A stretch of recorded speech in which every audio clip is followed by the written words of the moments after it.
Hello learners, welcome to Ved Prep Maths Academy. My name is Apurva and in today's class we are going to talk about the assistant professor of Rajasthan. जी हाँ, RPSC ने जो assistant professor की vacancy निकाली है, पहले भी हमने आपको बताया है, आज मैं फिर बता देती हूँ. आज की क्लास में हम मेनली डिस्कस करने वाले हैं कि क्या सिलेबस है, कि मैथ्स में ऐसा क्या क्या आएगा, क्या क्या पढ़ना है, वो जो है वो हम आज की क्लास में अभी इसमें डिस्कस करने वाले हैं.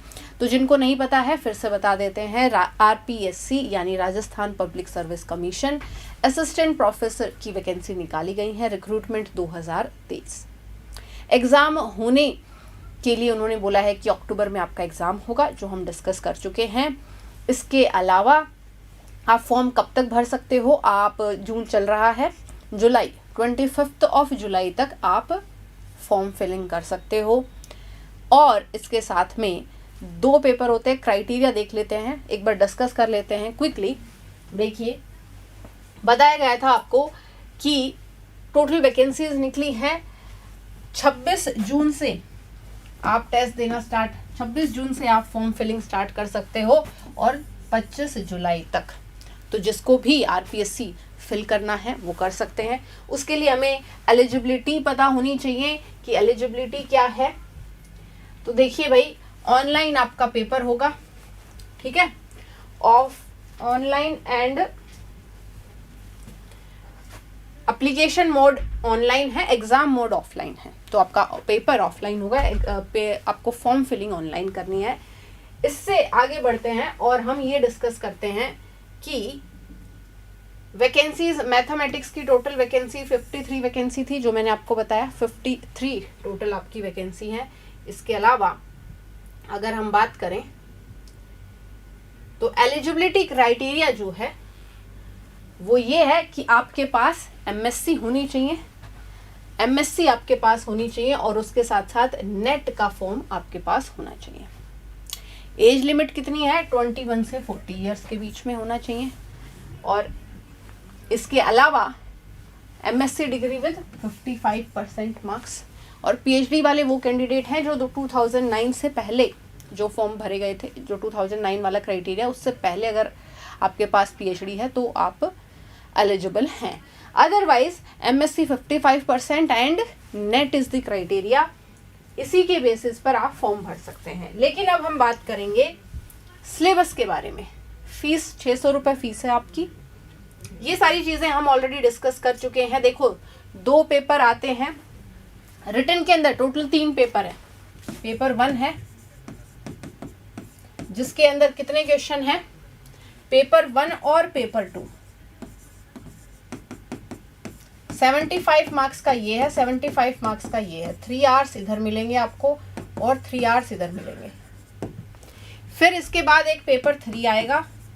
उस पेपर 3 में आपको क्या करना है, आपसे जनरल नॉलेज पूछी जाती है, जीके पूछी जाती है, 50 क्वेश्चन आपसे पूछे जाएंगे. तो ये टोटल आपके 200 क्वेश्चन बन जाते हैं भाई. और इसका टाइमिंग है 2 आवर्स. और उसके बाद आपका इंटरव्यू होता है 5 गुना.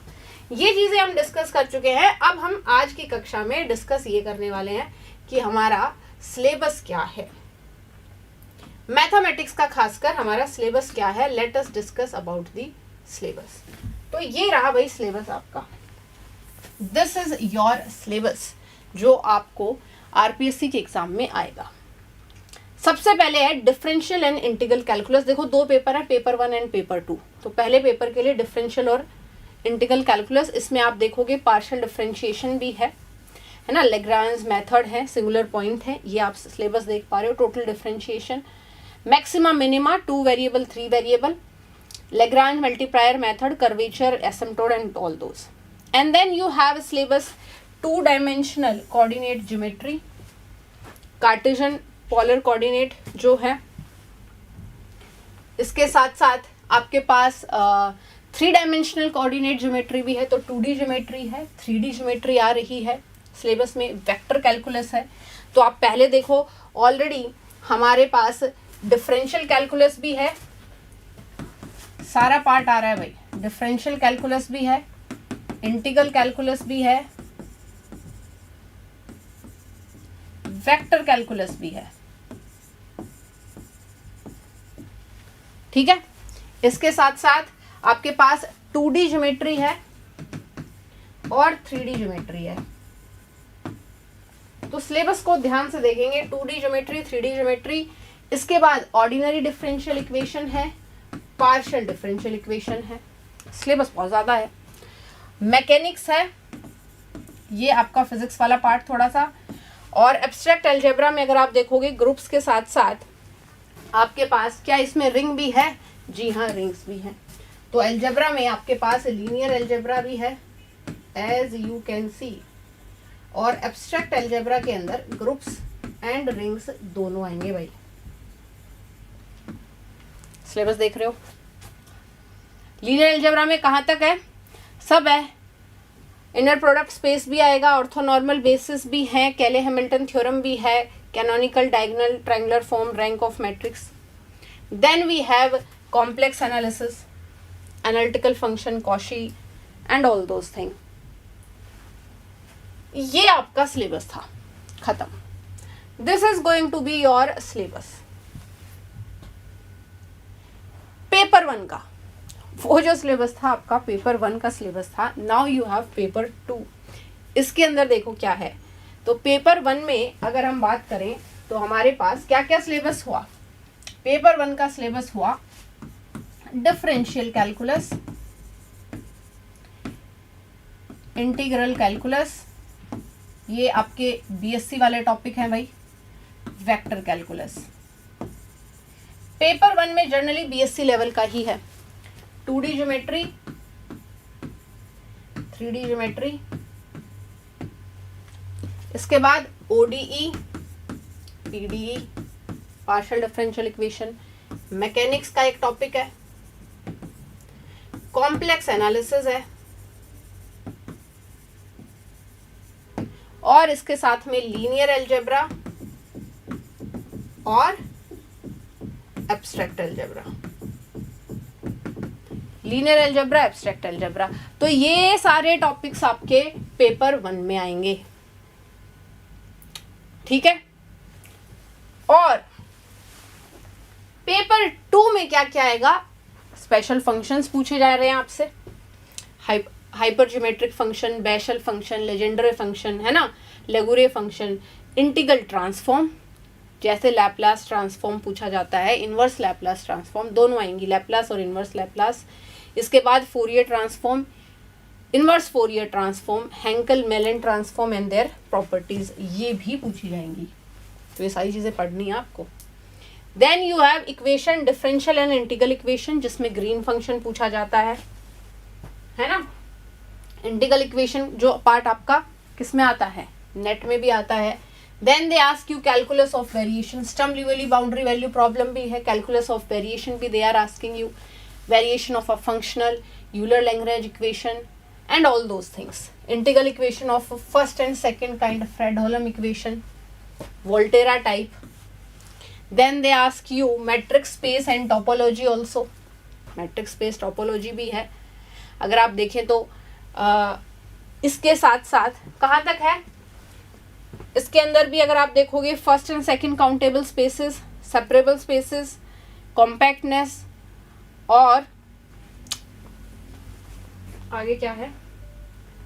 कनेक्टेड स्पेसेस, यही आपसे पूछा जा रहा है। Then you have differential geometry, differential geometry के अंदर आप पढ़ते हो कर्व इन स्पेस, जिसमें osculating normal rectifying plane, Serret Frenet फॉर्मूले, curvature, torsion, circle of curvature and envelope, ये सब पढ़ते हो आप। टेंसर भी आपके सिलेबस में है, टेंसर भी आपको पढ़ना है। Again you have mechanics, then you have numerical analysis, operational research, operation research, numerical analysis में तो आपके वही मेथड्स है, न्यूमेरिकल मेथड जो नेट का सिलेबस है, डायरेक्टली वही सिलेबस है। ऑपरेशन रिसर्च में क्या है? Simplex method, duality, degeneracy, revised simplex method, transportation problem and all those things. And then you have mathematical statistics, जिसमें probability, conditional probability, Bayes theorem पूछी जा रही है।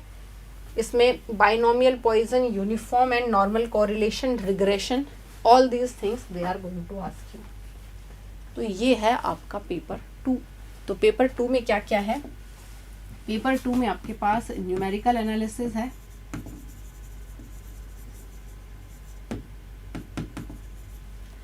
पेपर 2 में आपके पास टोपोलॉजी है, मैकेनिक्स है, इंटीग्रल इक्वेशंस हैं, सीओवी वाला पार्ट है, कैलकुलेशन ऑफ वेरिएशन है। इसके बाद पेपर 2 के अंदर और क्या चीजें हैं, स्टैटिस्टिक्स पार्ट है, ऑपरेशनल रिसर्च है, प्रोबेबिलिटी एंड स्टैट्स है। तो आप देख सकते हैं सिलेबस बहुत सारा है भाई, बहुत सारा सिलेबस है। टेंसर है, डिफरेंशियल ज्योमेट्री है, टेंसर भी पूछे जाते हैं। टेंसर भी आप बीएससी में नहीं, जनरली एमएससी में पढ़ते हो। डिफरेंशियल ज्योमेट्री है और मैट्रिक्स स्पेस हो गया, special function and integral transform. इसके बाद स्पेशल फंक्शन है आपके लैप्लास और वो सब नहीं, स्पेशल फंक्शन में बेसेले, लेजेंडर, लगूरे और इंटीग्रल ट्रांसफॉर्म। तो ये टॉपिक्स हैं आपके पेपर 2 के। अगेन 3 आवर्स का टाइम है, 75 मार्क्स आपसे पूछे जाएंगे, नेगेटिव मार्किंग रहेगी। आप देख सकते हो ऑब्जेक्टिव टाइप पेपर है, 75 इसमें है, 150 क्वेश्चन आएंगे। तो 3 आवर्स का टाइम है, 3 आवर्स मतलब 180 मिनट्स। कहने का तात्पर्य है आपके कंसेप्ट क्लैरिटी होनी चाहिए, बेसिक्स अच्छे होने चाहिए, बहुत हाई लेवल क्वेश्चंस नहीं पूछेंगे बट बेसिक वाले सारे आने चाहिए, मतलब थ्योरी आपको सारी आनी चाहिए और सारे क्वेश्चंस इक्वल मार्क्स के हैं। नेगेटिव मार्किंग होगी, इस चीज़ का ध्यान रखेंगे, ठीक है। हिंदी इंग्लिश दोनों में पेपर है। तो ये जो था हमारा सिलेबस डिस्कशन था कि सिलेबस में क्या क्या है। फिर से बता देती हूँ, 2 पेपर हैं। मैथमेटिक्स वाले बच्चे, फॉर्म अगर आप आरपीएससी का भर रहे हो तो पेपर 1 और पेपर 2 ये जैम या नेट लेवल का नहीं है। जो लोग नेट की तैयारी कर रहे हैं, नेट से भी बहुत ज़्यादा वास्ट टॉपिक्स हैं, हाई लेवल नहीं पूछा जाएगा, क्वेश्चंस का लेवल लो ज़रूर रहेगा। आप प्रीवियस ईयर पेपर उठा के देख सकते हैं, क्वेश्चंस का लेवल लो रहता है लेकिन टॉपिक इतने सारे हैं, you have to study all the topics, क्योंकि नेगेटिव मार्किंग है ना। और कोई आपके पास ऑप्शंस नहीं है, जैसे कि आपके पास ऑप्शन होता है नेट में, आपके पास ऑप्शन होता है कि आप इतने क्वेश्चन छोड़ सकते हो, इतने कर लो। You don't have these option. So आपके पास ये आपका सिलेबस बनता है, पेपर 1 का अलग है, पेपर 2 का अलग है। ये लगा लो इन शॉर्ट, बीएससी एमएससी में किसी भी यूनिवर्सिटी ने जो भी टॉपिक टच करा है वो सारे हैं। बस एक चीज़ आप ध्यान रखोगे, यार रियल एनालिसिस इन्होंने नहीं दी है, बट रियल एनालिसिस के काफ़ी कंसेप्ट्स हैं जो कैलकुलस में यूज़ होंगे, डिफरेंशियल इक्वेशंस और उन सब में है। बाकी उस चीज़ को छोड़ के जो सबसे बड़ा हुआ होता है, सारे आपके पास टॉपिक्स अवेलेबल हैं, ठीक है। So all the best guys, ये इन्फॉर्मेशन थी आपको सिलेबस देने के लिए। This is it for in today's session. Next session में हम और डिटेल में इसके बारे में बात करेंगे। Thank you everybody, take care of yourself and keep learning. Thank you.